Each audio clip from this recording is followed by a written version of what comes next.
1500 preloaded गानों वाला keypad phone धमाकेदार साउंड के साथ कारवा मोबाइल।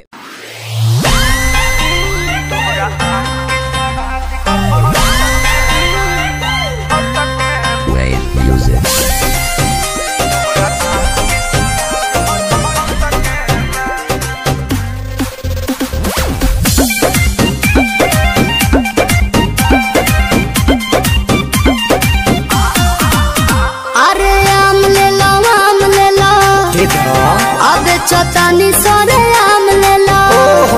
कैसे बा हो लगे आके खुले आम ले लो।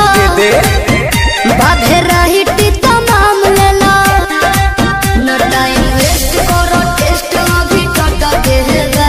अरे टट के है बे तनी देखी जरा आवा छट के बा अरे छट के बा तोरा आम के सवाद गोरी खट के बा बाकी हट के बा तोरा आम के सवाद बड़ी खट के बा बाकी हट के बा तनी चिखा ना दो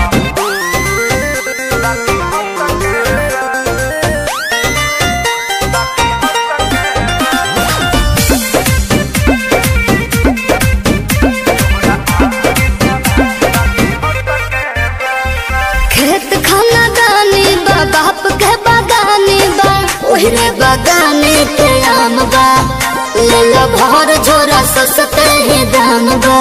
बात राइट बा एक बाइट में लोग के पता तो चलिए जाए तोहरा चीज के न कवनो जवाब बाटे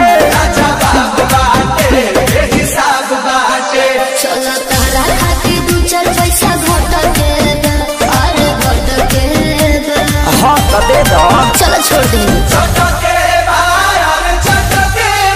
पूरा आम के सवाद गोरी खट के बाकी हट के अच्छा आम के सवाद बड़ी खट के बाकी हट के कौन छुछू लागत रे